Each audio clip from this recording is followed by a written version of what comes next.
السلام علیکم، آپ دیکھ رہے ہیں ہمارا YouTube channel story teller Urdu. یہ آخری حصہ ہے حضرت زینب کی زندگی پر ویڈیو کا۔ پہلے دو پارٹ ہمارے چینل پر موجود ہیں۔ شام ڈھلنے لگی تو کربلا کی فضا پر ایک عجیب خاموشی طاری ہو گئی۔ دن بھر کی آزمائشوں کے بعد اہل بیت کے خیموں میں صرف خواتین، بچے اور حضرت امام زین العابدین رضی اللہ تعالیٰ عنہ موجود تھے، جو بیماری کی وجہ سے میدان جنگ میں شریک نہ ہو سکے تھے۔ حضرت زینب نے اس انتہائی کٹھن گھڑی میں اپنے غم کو اپنے اوپر غالب نہ آنے دیا۔ وہ ایک خیمے سے دوسرے خیمے تک جاتی، بچوں کو اپنے قریب بٹھاتی، ڈرے ہوئے دلوں کو تسلی دیتی اور ہر ایک کو اللہ کی رحمت اور اس کی حکمت پر یقین رکھنے کی تلقین کرتی۔ ننھے بچے اپنے والد، بھائیوں اور عزیزوں کے بارے میں سوال کرتے تو حضرت زینب رضی اللہ تعالیٰ عنہا نہایت نرمی اور شفقت سے انہیں دلاسا دیتی۔ اس پوری رات آپ کی سب سے بڑی فکر یہ تھی کہ اہل بیت کا کوئی فرد تنہا نہ رہ جائے اور سب ایک دوسرے کے قریب رہیں۔ ہر طرف غم تھا، لیکن اس غم کے درمیان بھی آپ کی زبان پر شکوہ نہیں بلکہ دعا، ذکر اور اللہ پر بھروسہ تھا۔ اگلے دن اہل بیت کے قافلے کو کوفہ کی طرف روانہ کیا گیا۔ سفر طویل اور تکلیف دہ تھا، مگر حضرت زینب نے راستے بھر بچوں اور خواتین کا حوصلہ بلند رکھا۔ کوفہ پہنچنے پر بہت سے لوگ جمع ہو گئے، ان میں ایسے بھی تھے جو پہلے حالات سے پوری طرح واقف نہ تھے۔ جب انہوں نے اہل بیت کو دیکھا تو کئی لوگوں کے دل بھر آئے۔ اسی موقع پر حضرت زینب نے نہایت فصیح، باوقار، محسن انداز میں گفتگو فرمائی۔ آپ نے لوگوں کو یاد دلایا کہ حق، انصاف اور اپنے وعدوں کی پاسداری انسان کی بنیادی ذمہ داری ہے۔ آپ کے الفاظ میں نہ شور تھا، نہ انتقام کی دعوت، بلکہ حقیقت، نصیحت اور اللہ کے حضور جوابدہی کا احساس تھا۔ آپ کی گفتگو نے بہت سے حاضرین کو سوچنے پر مجبور کر دیا اور تاریخ میں اسے فصاحت اور حکمت کی ایک عظیم مثال کے طور پر یاد کیا جاتا ہے۔ اس کے بعد اہل بیت کو دمشق لے جایا گیا۔ سفر کے دوران حضرت زینب مسلسل بچوں کی طرح دیکھ بھال کرتی رہیں۔ وہ ہر مشکل لمحے میں حضرت امام زین العابدین کا سہارا بنتی، خواتین کو صبر کی تلقین کرتی اور اللہ کی رضا پر راضی رہنے کا سبق دیتی۔ دمشق پہنچنے کے بعد دربار میں بھی آپ نے انتہائی وقار، جرأت اور حکمت کے ساتھ گفتگو کی۔ آپ نے واضح کیا کہ عزت اور ذلت کا فیصلہ صرف اللہ تعالیٰ کے ہاتھ میں ہے اور انسان کی اصل کامیابی اس کے ایمان، کردار اور حق پر ثابت قدم رہنے میں ہے۔ آپ نے اہل بیت کے مقام، رسول اللہ صلی اللہ علیہ وسلم سے اپنے تعلق اور عدل و انصاف کی اہمیت کو نہایت باوقار انداز میں بیان کیا۔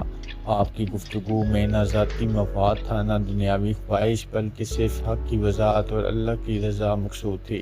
محققین لکھتے ہیں کہ اس گفتگو نے وہاں موجود بہت سے لوگوں کو گہرے غور و فکر پر مجبور کر دیا۔ کچھ عرصے بعد اہل بیت کو مدینہ واپس جانے کی اجازت ملی۔ جب قافلہ مدینہ کے قریب پہنچا تو ہر شخص کے دل میں پرانی یادیں تازہ ہو گئیں۔ یہی وہ شہر تھا جہاں رسول اللہ صلی اللہ علیہ وسلم کی محبت بھری یادیں تھیں، جہاں حضرت فاطمہ رضی اللہ تعالیٰ عنہا کا گھر تھا، جہاں بچپن کی خوشیاں تھیں، لیکن اب بہت کچھ بدل چکا تھا۔ حضرت زینب نے مدینہ میں بھی اپنی زندگی عبادت، تعلیم، صبر اور لوگوں کی رہنمائی میں گزاری۔ وہ آنے والوں کو قرآن کی تعلیم دیتی، نبی کریم صلی اللہ علیہ وسلم کی سیرت بیان کرتی، اہل بیت کے اخلاق و کردار سے آگاہ کرتی اور ہر شخص کو تقویٰ، عدل، رحمدلی اور سچائی کی تلقین کرتی۔ آپ کی شخصیت اس بات کا عملی نمونہ تھی کہ مشکلات انسان کے کردار کو کمزور نہیں بلکہ مضبوط بھی بنا سکتے ہیں، اگر اس کا تعلق اللہ سے مضبوط ہو۔ آپ نے اپنی پوری زندگی میں کبھی دنیاوی مقام یا شہرت کی خواہش نہیں رکھی، بلکہ ہر موقع پر اللہ کی رضا اور دین کی خدمت کو مقدم رکھا۔ اسی وجہ سے آج صدیوں بعد بھی حضرت زینب بنت علی کا نام احترام، عزت اور وقار کے ساتھ لیا جاتا ہے۔ ان کی زندگی ہمیں یہ سکھاتی ہے کہ حالات چاہے کتنے ہی مشکل کیوں نہ ہوں، ایمان، صبر، اخلاق، حکمت اور حق کا راستہ نہیں چھوڑنا چاہیے۔ یہی وہ اوصاف ہیں جنہوں نے حضرت زینب کو اسلامی تاریخ کی عظیم ترین خواتین میں شامل کیا اور ان کا کردار رہتی دنیا تک اہل ایمان کے لیے حوصلے، استقامت اور بہترین اخلاق کی ایک روشن مثال بن گیا۔ مدینہ واپس آنا حضرت زینب بنت علی کے لیے خوشی سے زیادہ یادوں اور آزمائشوں کا سفر تھا۔ یہی وہ شہر تھا جہاں بچپن گزارا تھا، جہاں رسول اللہ صلی اللہ علیہ وسلم کی شفقت بھری آغوش نصیب ہوئی تھی، جہاں حضرت فاطمہ الزہرا کی محبت، حضرت علی کی تربیت اور حضرت حسن اور حسین کے ساتھ گزرے ہوئے بے شمار لمحات محفوظ تھے۔ جب آپ مدینہ میں داخل ہوئیں تو ہر گلی، ہر راستہ، ہر مقام ماضی کی یاد دلاتا تھا۔ لوگوں نے اہل بیت کا استقبال انتہائی احترام سے کیا اور ہر شخص ان واقعات کو سننا چاہتا تھا جو کربلا میں پیش آئے تھے۔ حضرت زینب نے ہمیشہ تحمل اور وقار کے ساتھ لوگوں کو حقیقت سے آگاہ کیا۔ آپ نے کسی کے خلاف نفرت پھیلانے کے بجائے صبر، تقویٰ، عدل اور اللہ پر بھروسہ اور رسول اللہ صلی اللہ علیہ وسلم کی تعلیمات پر عمل کی تلقین کی۔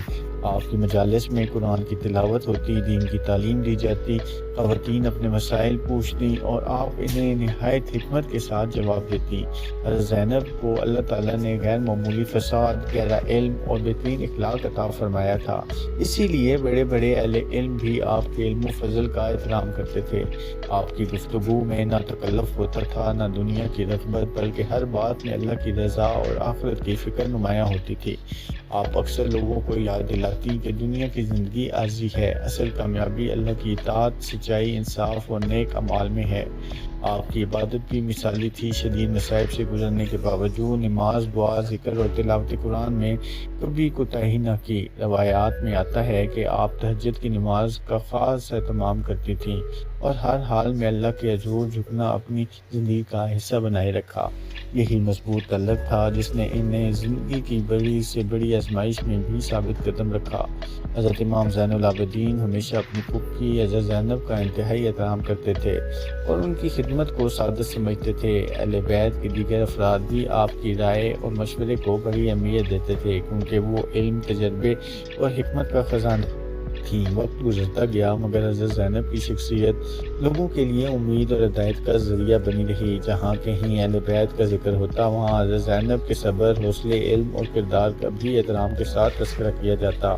آپ نے یہ ثابت کیا کہ ایک با ایمان خاتون نہ صرف اپنے خاندان بلکہ پوری امت کے لیے بھی خیر اور اصلاح کا ذریعہ بن سکتی ہے۔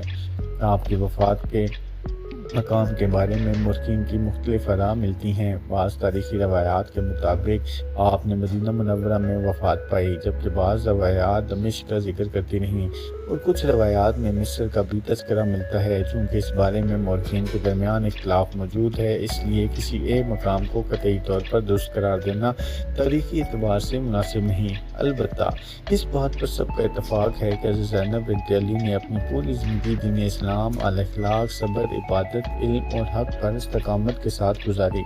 یہی وجہ ہے کہ صدیوں گزر جانے کے باوجود ان کا نام احترام سے لیا جاتا ہے اور مسلمان انہیں رسول اللہ صلی اللہ علیہ وسلم کے عظیم گھرانے کی ایک باوقار، صاحب علم اور صابر شخصیت کے طور پر یاد کرتے ہیں۔ حضرت زینب رضی اللہ تعالیٰ عنہا کی زندگی ہمیں یہ سبق دیتی ہے کہ انسان کی اصل طاقت اس کے ایمان، کردار اور اللہ پر بھروسے میں ہوتی ہے۔ آزمائشیں ہر انسان کی زندگی میں آتی ہیں، لیکن جو شخص صبر، حکمت، اخلاق اور سچائی کو اپنا شعار بنائے رکھتا ہے وہ دنیا اور آخرت دونوں میں کامیاب ہوتا ہے۔